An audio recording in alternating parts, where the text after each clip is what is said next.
Vamos a dar comienzo a este acto. Yo antes que nada quiero agradeceros la presencia de todas las personas que estáis aquí esta tarde, que habéis decidido acompañarnos en esta importante conferencia, en este importante debate que vamos a tener.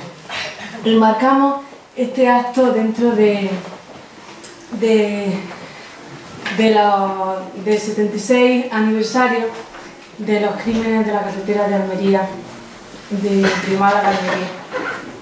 Desde el 31 de enero hasta el 24 de febrero, todo este mes, se están celebrando una serie de actos, conferencias, exposiciones, cuyo objetivo es rememorar aquella masacre que se cometió contra un pueblo indefenso. Aquí en Almuñécar empezamos el lunes pasado. Bueno, muchos de vosotros ya habéis participado en otros actos, en muchos pueblos, en Málaga, en Vélez. Ya tuvimos la semana pasada la marcha a pie de Vélez a Torre del Mar. En Málaga hubo otra marcha a pie y este domingo, pasado mañana, iniciamos la tercera desde Salobreña hasta Mutré. Aquí en Almuñécar, decía concretamente, el lunes pasado iniciamos nosotros los actos con la exposición, con la inauguración de la exposición de Norman Betún, que habéis visto mucho justamente en la sala que hay en la entrada. Podemos ver los testimonios, las fotos y los relatos de este importante médico canadiense que abandonó su cómoda vida en Canadá y decidió poner la medicina, todos los avances y todos los estudios que había conseguido al servicio del pueblo, al servicio de los que peor lo estaban pasando. Y se vino como brigada internacional a poner la medicina al servicio de los que luchaban contra la dictadura de Franco. Llegó en febrero del 37 a Almería y hizo algo más que salvar vidas, y salvar vidas es importante, pues imaginaros. Nos dejó ese testimonio que vemos ahí, todas esas fotos y todos esos relatos de lo que ocurrió, para que podamos ofrecernos esa oportunidad para aprender del pasado. La historia nunca deja de ofrecernos oportunidades para aprender ese pasado y comprender el presente, y sobre todo pues para encarar el futuro. Oportunidad única que tenemos ahora. Bueno, yo os recomiendo que los que habéis llegado ahora justo a tiempo, acerquéis otro día y podáis con tiempo y con ganas de ver la exposición, a la que hay que dedicarle unos minutos. Os decía que es importantísimo aprender de lo que pasó en el pasado, lo que pasó en el 36, porque hoy en día hay algunos paralelismos, la historia se repite y estamos viendo que la democracia, esa democracia que en lugar de fortalecerse ha sido lo contrario, se ha ido debilitando. Pues podemos ver esos fallos que tiene la democracia en el 36. Las tropas franquistas se sublevaron contra la legitimidad, contra la democracia y contra la Segunda República. Y desde hace unos años también los mercados han dado la cara, no un golpe de Estado militar, pero sí económico, que también está dejando un reguero de sufrimiento y de violencia. Por eso es tan importante que valoremos la democracia frente a la dictadura, la democracia frente al fascismo. Y para hablarnos de eso, tenemos a dos personas que entienden mucho de ello, y son los que van a intervenir esta tarde. A mi derecha, naturalmente geográfica y ideológica, tenemos a Luis Naranjo, es director de la Memoria Democrática de la Junta de Andalucía, es profesor igual que José María en un instituto de Córdoba, aunque ahora mismo no puede ejercerlo porque su acción y su compromiso está en la institución. Él ha investigado sobre la represión en el franquismo y la dictadura y representa lo que supone Izquierda Unida en este país. La lucha en la calle, la lucha en los movimientos, la lucha con los que lo pasan mal, pero también la lucha en las instituciones. Y al que queremos agradecer, por supuesto, que esté esta tarde con nosotros. Y a mi izquierda tenemos a José María Zoaga, casi todos los que estáis aquí lo conocéis. Él es un referente en la investigación y en el estudio también sobre los movimientos guerrilleros en esta zona, en Andalucía Oriental. Casi todos, muchos de los que estamos aquí lo hemos leído, lo hemos escuchado. Desde la Asamblea de Izquierda Unida no nos cansamos de invitarlo, porque es una delicia leerlo y escucharlo, y él tampoco se cansa de decirnos que sí, así que seguiremos contando con él. Queremos agradecerle que esté hoy aquí y que le haya dedicado, como siempre, a la unidad de este tiempo. Entonces, primero intervendrá Luis, después José María, y dejaremos un ratillo para que vosotros también hagáis vuestras intervenciones, que seguramente pues, va a suscitar muchísimo interés lo que nos van a contar. Así que yo cedo la palabra a Luis en primer lugar.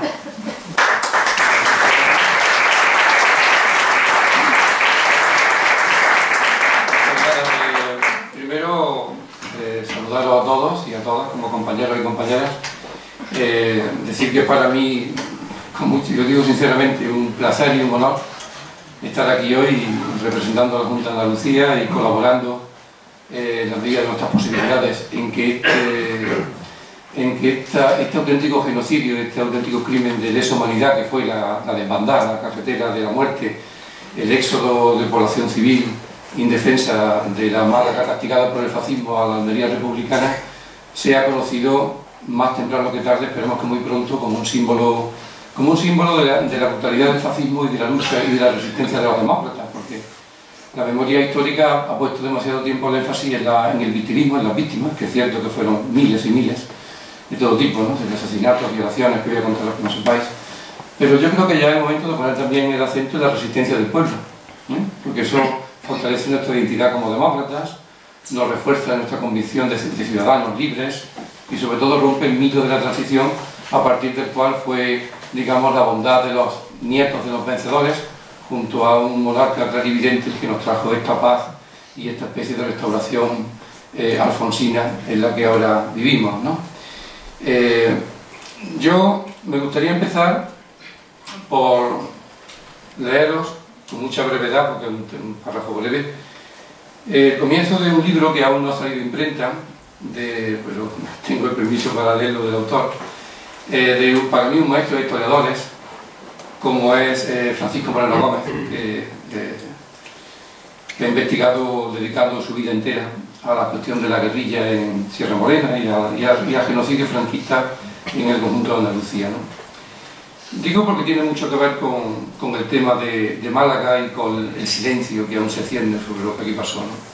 Dice: el combate por la historia, título ya conocido desde los anales, ¿no? Me reafirmo en afirmaciones pretéritas. En España, el franquismo ha perpetrado un genocidio brutal, mucho mayor que el de Srebrenica o el de Kosovo, de fines del siglo XX.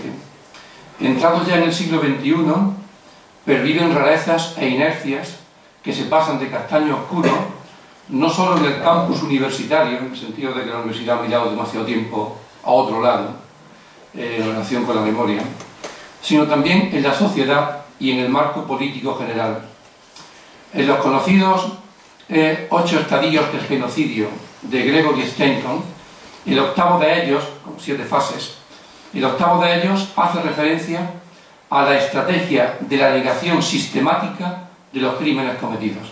Eso forma parte del genocidio, la negación. Una estrategia que en España se ha dado desde 1936 hasta hoy. La práctica del genocidio se rodea de una cortina de humo, negación y desaparición para ocultar sus crímenes. Es una estrategia universal. Pero en ningún lugar, como en España, la arquitectura de la negación se ha erigido de una forma tan perfecta. Yo creo que esto debe ponernos la carne de gallina a más de uno, ¿no? Quiero decir, es brutal lo que dice Francisco Moreno, pero es cierto. En ningún sitio como en España, ni en Camboya siquiera. El franquismo negó en su momento, mantuvo la negación durante los 40 años. Esa negación halló su legislación perfecta en la sentencia 101/2012 del Tribunal Supremo, pilotado por Carlos Díbar, protagonista del gran escándalo de 2012 sobre el dispendio de fondos públicos, en fin, la corrupción de nuestra oligarquía y nuestras élites, que no es nueva y que ya viene del siglo XIX y que ha continuado viva hasta ahora, ¿no? A raíz de la solución al juez Baltasar Garzón, dejando en el vacío las reclamaciones de las víctimas. El pacto de silencio se basa en la negación. Después, en los más de 30 años de democracia, el discurso negacionista se ha enquistado en lo más hondo de la sociedad española. Quiere decir que en este punto el éxito de Franco ha sido absoluto, dejándolo todo atado y bien atado. Tanto que mientras los países del Cono Sur han logrado ir derribando sus respectivas leyes de punto final, en España las víctimas han quedado en un auténtico muro de las lamentaciones. Los estados perpetradores casi siempre quedan impunes. Yo creo que esto que nos cuenta Francisco Moreno es perfectamente aplicable a lo que aquí ocurrió. Negacionismo, ocultación, silencio, una especie de agujero negro de la memoria. La carretera de Málaga a Almería es, como dice un teórico francés, un lugar de no memoria. Un lugar de no memoria. Un lugar donde la memoria ha quedado sepultada. ¿Cómo es posible que haya ocurrido esto? Yo, aunque un director general no debe dedicarse a hacer preguntas, porque parece que no es demasiado correcto, pero como queremos romper también en esto, ¿verdad? Pues yo, más que aportar soluciones en el sentido de lo que estamos haciendo, que también podemos hablar de eso después, me hago preguntas. Me hago preguntas como militante de la memoria, que soy hasta ahora, como profesor y muy modesto investigador, y ahora también como director, ¿no? ¿Cómo es posible que más allá de Málaga, e incluso la misma Málaga, y Granada, y Almería, la población, la ciudadanía, de todas las generaciones, desconozcan en su inmensa mayoría lo que aquí ocurrió? Conocen más Auschwitz, Treblinka, Mauthausen, por supuesto el Gulag soviético, eso no se puede olvidar nunca. Sin embargo, el genocidio de aquí, el genocidio brutal, es desconocido para la propia población andaluza. Eso es algo que, claro, estamos acostumbrados a ello, pero si aquí bajara un marciano ahora mismo, pues yo creo que se sorprendería un montón. ¿Cómo es posible que siga llamándose Carlos Saya un hospital que perpetúa y hace honor al nombre de un criminal de guerra, de un capitán de la aviación que bombardeó Jaén impunemente y causó cientos de víctimas, y que aquí ordenó ametrallar conscientemente, sabiendo lo que hacía, a población indefensa? No fue un daño colateral, como dicen algunos neofascistas, ¿no? Algunos publicistas que no son ni historiadores. No fue un daño colateral lo que aquí ocurrió. No fue que junto a los milicianos que huían armados, como algunos sostienen todavía, pues fuera población inocente que cayó porque no había más remedio. Nada. Los aviadores sabían lo que estaban ametrallando y estaban diciéndole al ínclito capitán, le estaban diciendo que lo que vemos son burros y mujeres. No, no, ametralla, ametralla. ¿Eso cómo se llama? ¿Qué nombre tiene eso? Pues voy a leer el nombre que tiene eso. Me lo he traído. Según el estatuto del Tribunal Militar de Nuremberg, dice: crímenes de guerra, violaciones de las leyes de la guerra que incluyen el asesinato, los malos tratos o la deportación para realizar trabajos forzados o para otros objetivos en relación con la población civil de un territorio ocupado. Población civil. Por tanto, técnicamente esto es un crimen de guerra. Dice más: crímenes contra la humanidad, a saber, el asesinato, la exterminación, la deportación y otros actos inhumanos cometidos contra la población civil antes o durante la misma, durante la guerra. Aquellos que lideren, organicen, inciten a la formulación de un plan común para los delitos anteriormente mencionados, así como los cómplices, también serán responsables de estos actos realizados. Entonces, Otra pregunta, ¿cómo es posible que esté el fajín de general de un criminal de guerra en una basílica cristiana de Sevilla? ¿Eso ocurriría en otro país europeo? ¿Cómo estamos acostumbrados a esa infamia? Porque Queipo de Llano lideró el ataque a la población desde uno de los cruceros rebeldes que estaban a pocos kilómetros de la costa. ¿Eso es una anomalía democrática o es algo más? ¿O es que ya nos hemos acostumbrado a la impunidad? Podemos seguir haciendo las más preguntas, ¿no? ¿Cómo es posible que haya todavía 670 fosas en Andalucía? Que haya 50.000 asesinados, me da igual que sea por paseo, por la aplicación del bando de guerra o por la parodia de juicio sumarísimo, que era todo menos justicia. ¿Cómo es posible en un país que se llama democrático? ¿Cómo es posible que en los libros de texto y en los contenidos curriculares, y hablo en primera persona en este caso porque yo fui uno de los coautores del currículo y sé que no se me publicó lo que yo escribí, siga hablándose de la guerra civil y de la dictadura sin hablar de represión, sin hablar prácticamente de la brutalidad de lo que es una dictadura, y sin citar el concepto de golpe de Estado? En el currículum se habla de golpe de Estado, se habla de república y guerra civil, como si la guerra civil fuera un fenómeno meteorológico como las tormentas. ¿Cómo es posible eso?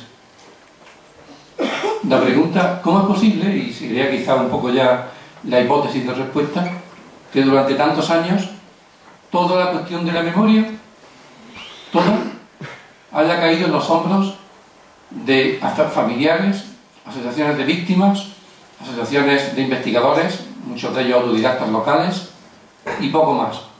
Y que la memoria se haya percibido y se haya construido y se haya definido como algo privado, como algo doméstico, como algo que tiene que ver con el dolor de los familiares solamente y exclusivamente, como una especie de duelo que empezó con el asesinato y que termina con el entierro cristiano en muchos casos, y que no hay nada más que decir, porque en el fondo se trata de la equidistancia moral. Todos fueron víctimas, todos mataron, todos asesinaron, y por tanto, una vez enterrados dignamente unos y otros, se acabó la historia. Ese discurso de la simetría moral es un discurso, digamos, que legitima el fascismo y que hunde la democracia. Porque nunca puede haber simetría moral entre los liberticidas que se levantaron contra una democracia y los que la defendieron con las armas en la mano. O poniéndose en huelga de otras muchas maneras. La cuestión de la simetría moral está en la base del olvido, y está en la base de la injusticia, y está en la base de la impunidad.